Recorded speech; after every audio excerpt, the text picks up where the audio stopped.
Hello, I'm filmmaker Archie Wright. Hello, and I'm ball painter Tim Baker. And this is the Shrove Tide Podcast Special.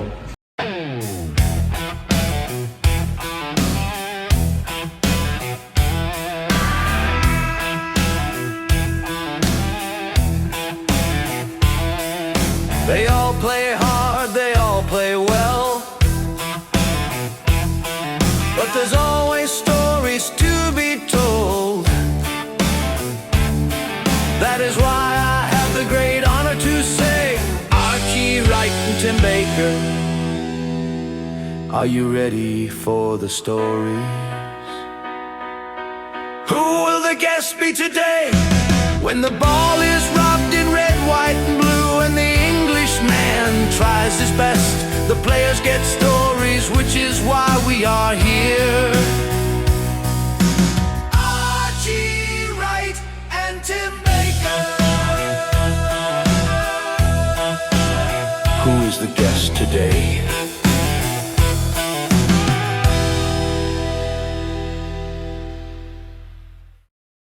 You played Shrove Tide for many years, and there's one story that I really want to know. So you know when Joe O'Connell goaled his ball, can you go through us what happened there?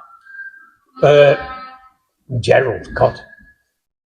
I think, recollecting going back, he was first got hold of the ball round Nestles. He went up the jetty and run all the way round by the back way, round the fields like, and I got a lift up to Sturston, went through the fields after we got out and got there, and I sat on the mill wheel when he come in with it, with George Angley and one or two more, and I grabbed the ball, I dropped into the bottom of the mill, and there was 4 ways out, if you didn't know, there used to be.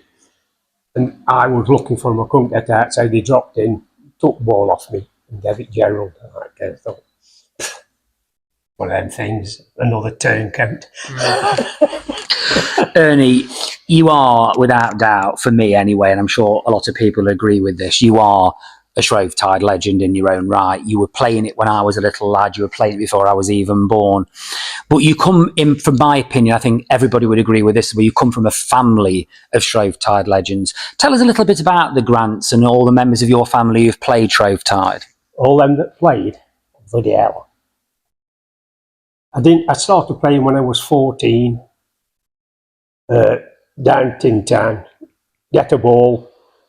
A real ball? Yeah, proper real ball, yeah, Ronaldo. We used to play, I don't know where it come from or whose it was, but we used to play down Tin Town, crashing through edge bottoms and coming out the other side and getting told off for doing it. And then when I started playing Shrove Tide, when I was 14, getting in the river, little bit at a time, building your way into the game line, you know, and see how it goes. So as a young lad then, did you watch your Uncle Jim play? I watched my Uncle Jim going down the river with his ball, him and Don Lowndes, getting out the river and walking, because they asked them to come out because they could get another ball. And they walked down the river, not all the way down, they got out near Nestles, then walked down the railway lines and all that. But my great-granddad Atterbury was the first one to score. Right. With Hurston Atterbury. And if you look at the ball, when Hurst said he goal is, and you go by did the Hurst throw it up? I can't remember without looking. Anyway, there was a description about this ball, Hurston Atterbury, when it was goal, and they said Mr. Hurst had goal too. But there's no recollection of a second ball, Mr. Hurst. But the ball he goaled with Atterbury is exactly the same writings in the paper as the one Hurston Atterbury gave. So there's something. So you go right back, really, don't you? I go right back to that sort of date. And my Uncle Jimmy, another member of the family, was a good Shrove Tide player, Pete Chell. Yeah. Pete Chell, not John. Pete. Bob Chell, Yeah. my Uncle Jimmy. About John Grant. John, my Uncle John, yeah, my Uncle John, young John, they're all good Shrove Tide players. There's another one. He was family by another sister, right? Because we've got a lot of sisters. Didn't Tommy Poxon play? Yeah, Tommy played, but he kept his. How can I put it? When Tommy had a drink, he'd do out. But, you know, but he was good. He was a good player. Yeah. My brother played for a little while until he went in the army. Yeah, but my Aunt Gladys, she used to play. That's a woman. Yeah. Who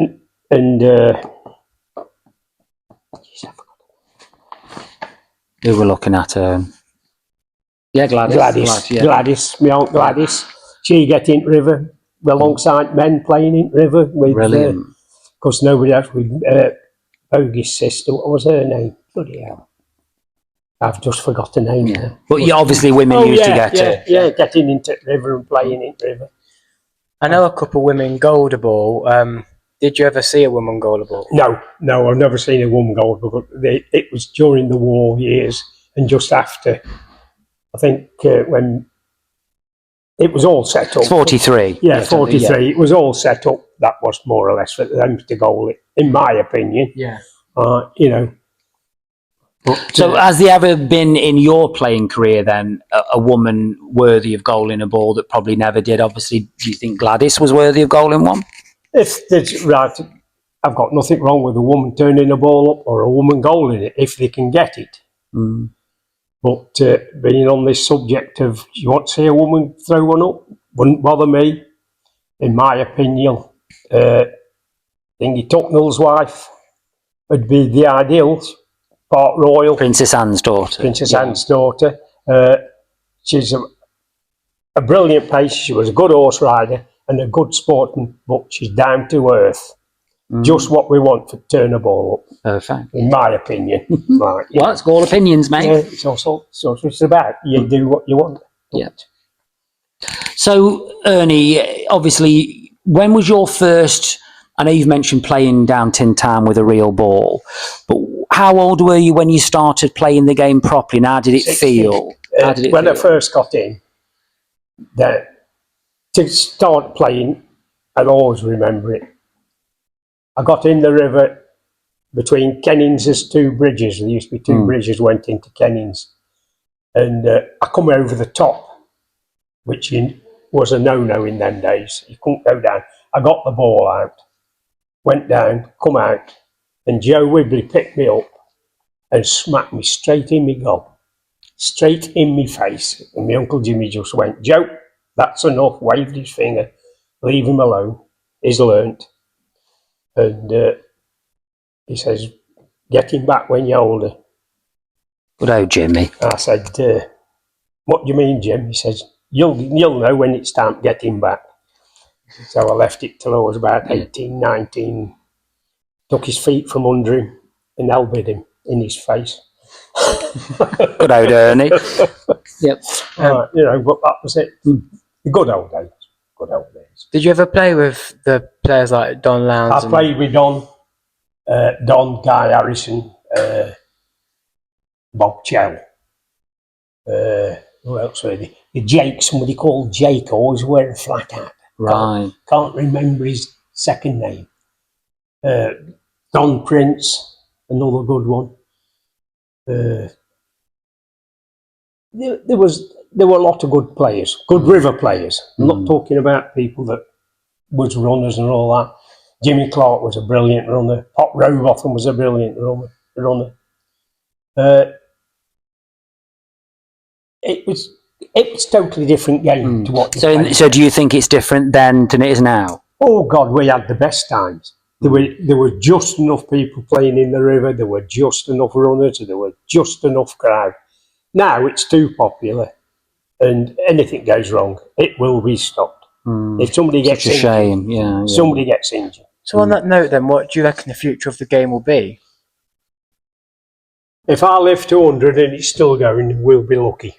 Really? In my opinion. Okay. You know, it's got to be looked after. because I nearly got it stopped, if you didn't know that. No, I didn't. How's that? We're down School Lane, near the church, going down there, and I'd got the ball, and above me, I looked up the big wall where Miss Madges was.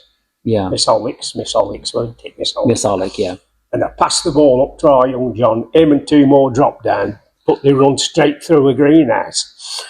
I remember. It's 1975. Yeah. So, Ernie, on that note, so obviously the game nearly got stopped because of Miss Olic, and you obviously take responsibility for that. Do you have any memories, I'm sure you do, it's a silly question, of what happened when Brian Clough threw the ball up? I didn't think he threw one up. What happened? He panicked. He got there on the plinth. We escorted him down, and I got to the plinth, put him up, Don in there. He took one look, he threw the ball, and Don had to go in and get the ball back because he hadn't done properly. Then we had to start again, but he was still there. But I don't think he ever threw it up because it went too fast. And obviously he was overwhelmed by it. He was too overwhelmed. Yeah. Well, Amazing. Probably other things you don't know. How did the players take over fetching him out? Because they were 20 minutes late. 1, 2, 3. Me and John Mansfield said it'll never happen again. On the day it happened, so on the Wednesday, John says, "Are you ready?" 1:30, we went up. Is this at the dinner, This was the dinner at the Green Man, and we walked through the top room down into the bottom room where it was at the Green Man. And somebody says, "What do you want?" And we just said, "We want him. It's our time, not your time." And we got him out. Just had to come out. I didn't know that, mate. Didn't you know that? No, I didn't know that. Yeah. That's how it started. Right. And we kept doing it until they got the time right. They got the time right. We kept doing it. It still goes on. I stopped fetching him out when I got to 50. And Harry Haycock fetch him out. I think so, something like that. I remember you used to chair him down, I remember that. Just chair him down and do all that. And it should be the younger players fetching them out, not because your dad did it. I want to do it. The players should nominate which side, who they want to fetch it in. That's my opinion again. I know it's going to go... Ernie, we know you're going to be contentious, don't worry. I'm not contentious. It's just a matter of let's get it right. I've seen what's happening. People want to be... Oh, it's all right if they've got two sons. You can't have them both sides. One's up and one's down. If they've got two sons both downers, you have them that side, one that side. Not one each side. That's nothing. It has happened, and it wants stopping. Right. Can I ask, as a younger person, what do you mean by fetching it out? When you say fetch the ball out, it means the turner up, fetching him out. Yeah, that's just me. I'm just pure Derbyshire. Taking the turner out of the dinner into the with the guest. Yeah, that's what I mean. Like, I know I'm an awkward person to do. Just Derbyshire, aren't you? Yeah, I'm just what I am. I'm never going to alter. Yeah. So Ernie, the ball you're holding is the ball you gold. Obviously, I'm aware, am I right in saying that was taken all the way down to the goal in the river? Can you tell us about how you gold that? Yeah, I can tell you. When it was thrown up, I think it was about 2:30. They run off with it down to Clifton. The time we got down there was in the little brook at the side at Clifton.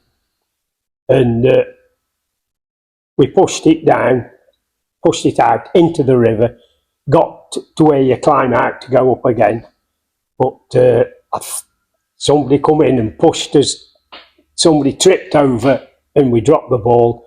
And then they run off with it back up to town. And time we got back, it was lost. But they found it. Jimmy Clark had got it in the toilet. Right. Up Bellevue Road. Not Bellevue Road, up Mapleton Hill. Up there, somewhere up there. And my Uncle Jimmy asked him to bring it out. and they started bringing it back down. I take it then you got no time limits to goal it, had you? Like they have today? Yeah, 10 o'clock. No, I mean, now you've got an hour to get away. So you could be missing for yeah, ages. Yeah, you it? could be missing for ages. Yeah, yeah. There was no time limit when bowling. No.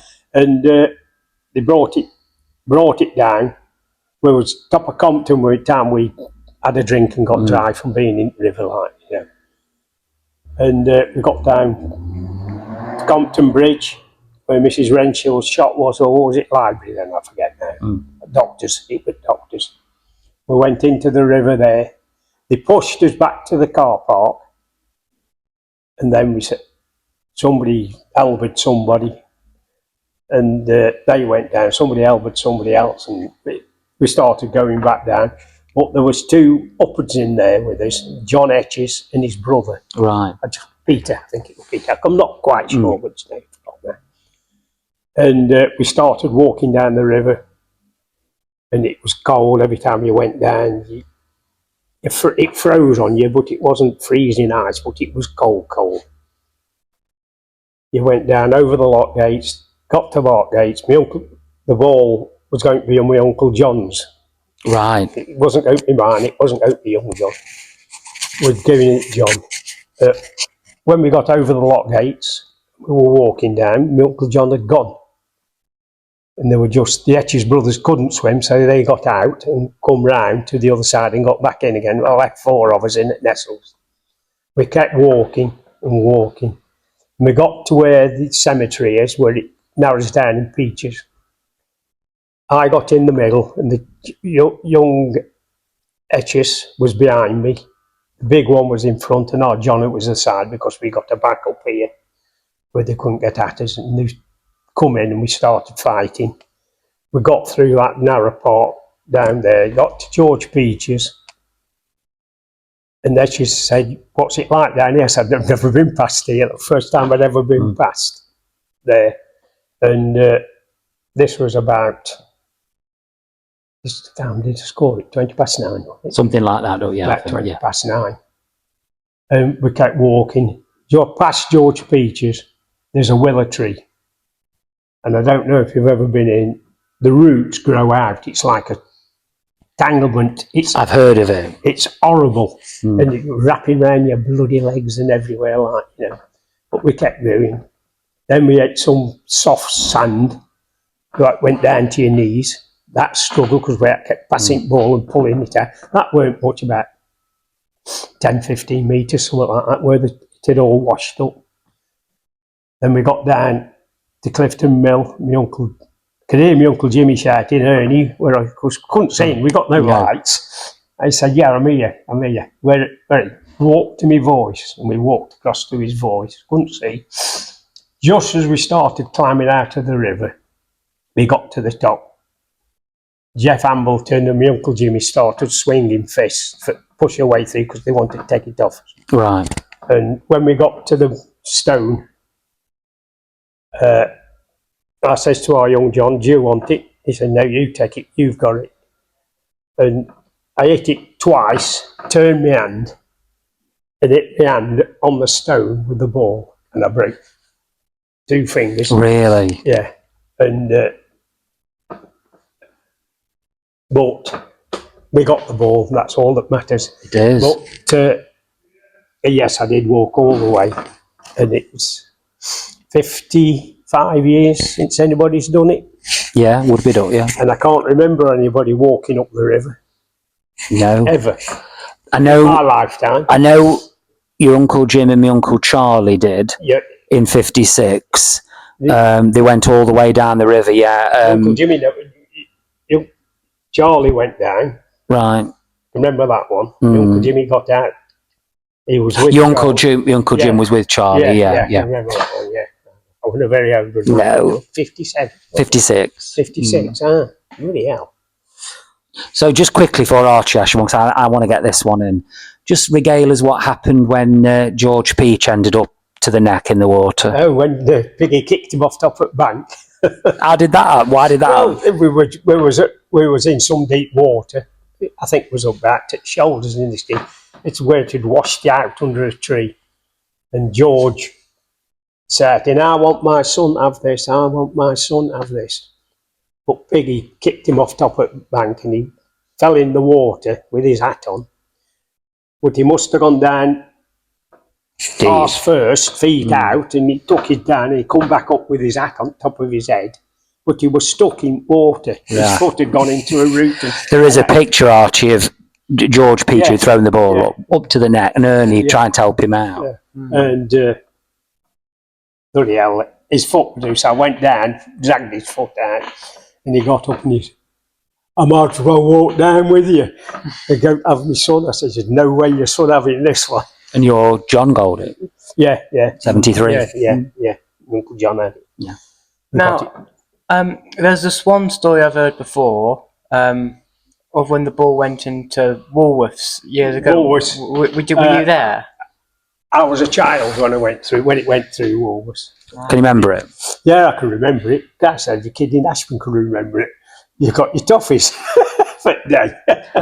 What happened? I don't know. It just went in? It just went in. It just one of them things. Just went through the wooden on the door. I think the wood broke. I'm not sure because we went, I'd be what year was that? 60. 60. I was 15. Yeah. It was just one of them things. Free sweets for all on Woolworths. Yeah. Free sweets. Yeah, it was just one of them things. Well, you know, what can you do? Exactly, yeah. So, have you got a good, clean story about Shrove Tide, mates? You know, a funny story you could regale us with? Keep it clean. Keep it clean. I can remember. It is clean. It is clean. It's all right. I'm not going. We'll leave it in anyway. Yeah, I know. Yeah, even when the end of the game was put back,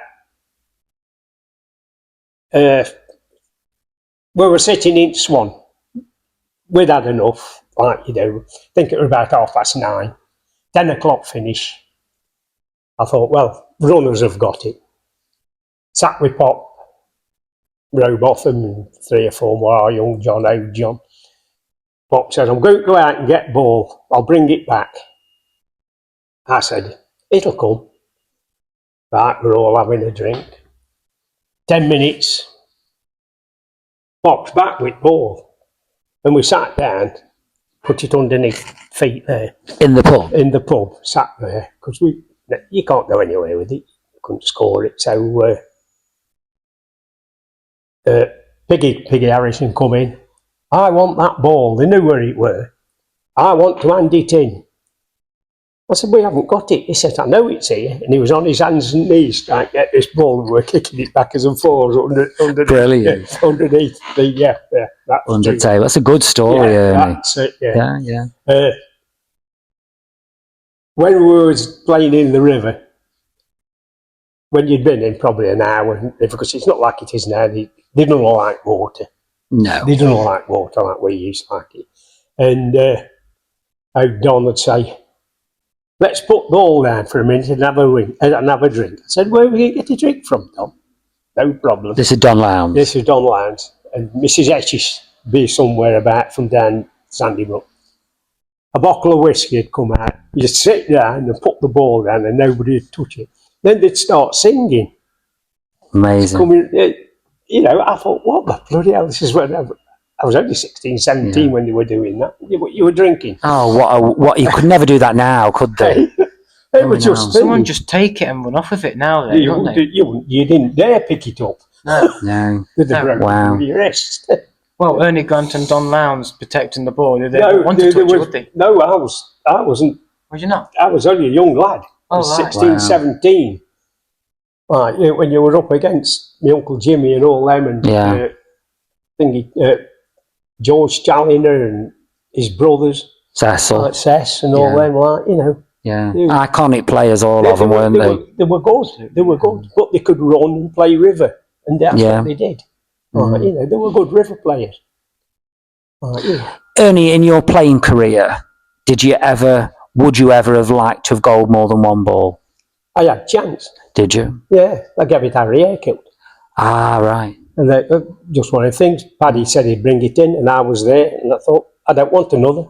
Slung it in. Because everybody in that water was covered by one of my players. Right. But so could have just walked there. I just couldn't be bothered. So, They weren't interested. I've got one. What more can you have? so do you think then, if you want to goal another one, that's not being fair on the other players that No, it's could have just the how I opportunity? am. It's just how I am. Is it? Yeah. If you want another, get it. There's plenty you have. Don't get me wrong. They've earned them. Right? All of them have earned them if you've scored them. Right? So when you played, Ernie, and you can name one of each or a couple if you can think of more than one, who would you say was the best in your playing days, the best downward player you played with, and the best upward player you played against? I don't know. I can't come for that one. There were some good downward players. Some Name of the a good. few. Bob Chell. He was a brilliant. Don Prince. He was a good player. Uppers. Some of the uppers. I know this Zach. I don't know if he called Zach as somebody. I forget his first name. But yeah, you saw him at Shrove Tide. He used to always wear a flat cap, but he always played. Like, you know, he was always there. Reggie Purdy was a good player. Never gold a ball. Never gold a ball. Bob Chell never gold a ball. No. Some good players that never ever gold a ball. And every decade can say there's good players that never goal a ball, should be turning a second ball up, not players that have goal one. I've goaled one Yeah. and I've threw one up. But you should be looking at the players that have never thrown it up. Yes. They're not scored one, that played hard. Yes. Really hard, like, you know, look at them, right, to give them something back. So you think it's like, you look back through the years and you sometimes think, I wish, you know, because you're friends with him, I wish he got a ball or he got a ball, you know what I mean? You wish people do goal balls that don't have the opportunity. It's like another player that played and never goaled on was Philip Tomlinson. Yeah, well, we tried to get Philip one. We just one of them things. Sometimes it's out of your control. When that ball goes up, it's anybody's. It's how can you put it? It hasn't got a mind. It goes where it wants. Free flowing nature. It just goes. It's a thing. If your name's on that ball on that day, you'll get it. You don't have to name these people, but have you ever stopped anybody at the downwards goal in a ball? Yeah. Bob Bates. I'd stop him. I'll stop any bugger. I know you will. You know, I've stopped them uphill, I've stopped them down. You don't have to worry about it. No. Right, it's a game. Do you think it's more like a sport nowadays? How do you mean a sport? It is a sport. It's the oldest game of football. No, what I mean is, you said it's a game, and I agree, but do you think sometimes it's a bit too competitive? Like people think of it as a sport. And no, it's their generation. That's how they want played. Every generation plays it how you were brought up to play it. Yeah. But it moves on. It's like every sport. You bring in new rules. Everybody says there's no rules. Here's rules. But you have to abide by it. And you have to keep going. My son-in-law, Don Blakenstock, brilliant Shrove Tide player. For years. Brilliant Shrove Tide player. But he's just never had the break. That's all it is. It's a matter of a good break. I can name one or two more good ones like that. You know. Yeah, I mean, for me, Archie, one of the great sad things about Shrove Tide is when I started out painting the balls years ago, one of the people who were very good and kind to me when I started was Jimmy Grant, his uncle, and I miss him terribly. And I always think of Jimmy every Shrove Tide, and I'm so privileged we've got his ball in the museum here. What have you got anything, any good stories about? Can you think of one good story about Jimmy?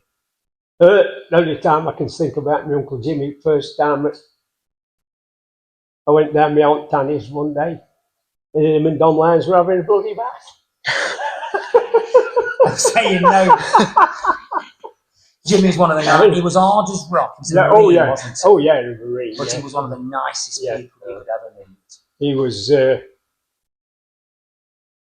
very. He was a gentleman. Right? Yeah.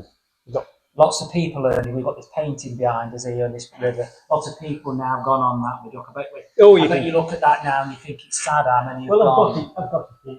Oh, yeah. Do you look at that sometimes in the golden faces? Yeah. I certainly do. You go right through it, back row. Yeah. All these kids are grown up in the 50s now. Yeah, that's true. She's 60. Yeah. No, she's 70. Do you know who it is? Yeah. Stella. Yeah. Amazing. That's Stella. That's Can you- Pongo.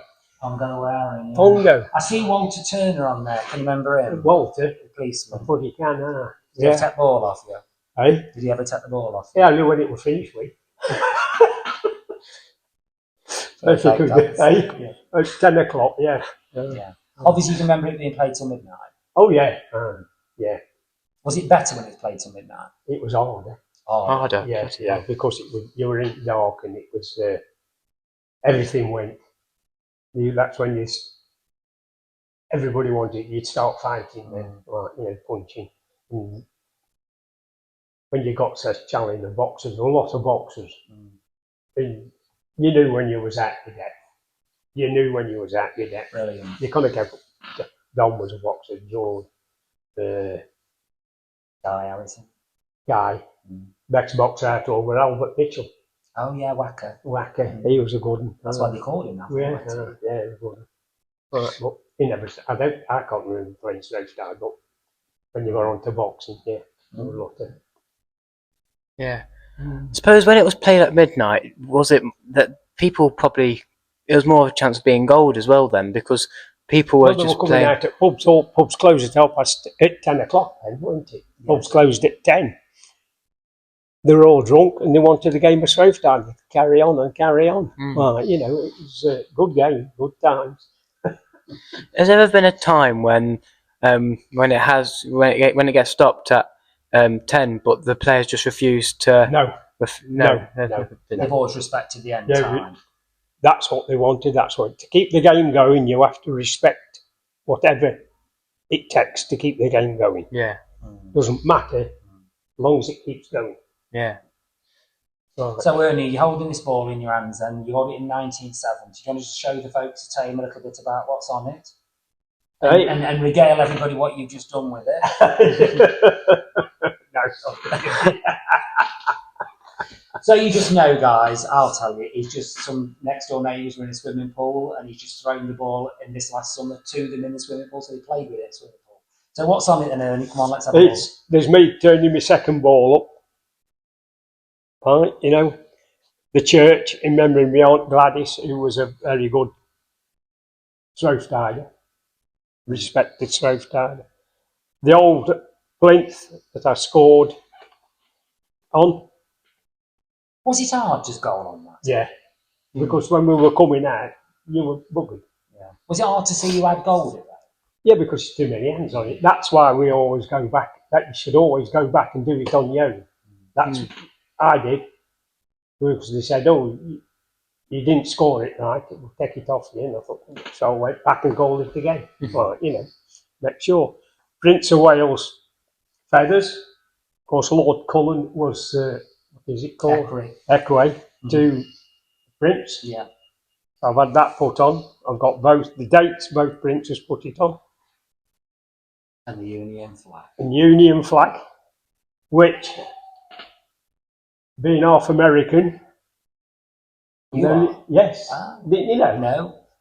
I've known you years and I didn't know that. Yeah. My dad was a flyer, pilot. Lieutenant Marshal Bell. See, we know everything. We're finding things we didn't know, folks. And then I got player goaler, turner up of the ball. Ernie Grant. So in your career, you've thrown it up and you've goaled it. Yeah. I've had a good time at doing them. Have you run out? I've run out of charge, Archie. Yeah. Carry on. Hold it. Hold the button. Oh, it's back on. Technical edge. He'll edit that bit out. He'll edit that bit. So do you want to end with getting Ernie to say a few things to the folks at home? So you can cut all this bit out, can't you? Right, 3, 2, 1. So it's been an absolute pleasure to have you on here, and it's been a really great time. Yeah. So is there anything you want to say to the people watching at home about Shrovetide? About Shrovetide? I've enjoyed every minute I've played Shrove Tide. I can only think I can say to any youngster, play the game right. You don't need drugs to play this game. You might need a bit of beer to help you get through it. It's your game. You look after it and you'll play it. If you don't look after it, it's gone. This is the legend that is Ernie Grant. Ernie Grant. There's a town still plays this glorious game, though 'tis but a little spot, and year by year the contest fought from the field that's called Shawcroft. Then friend meets friend in friendly strife, the leather fort again, and they play the game right manfully in snow, sunshine, or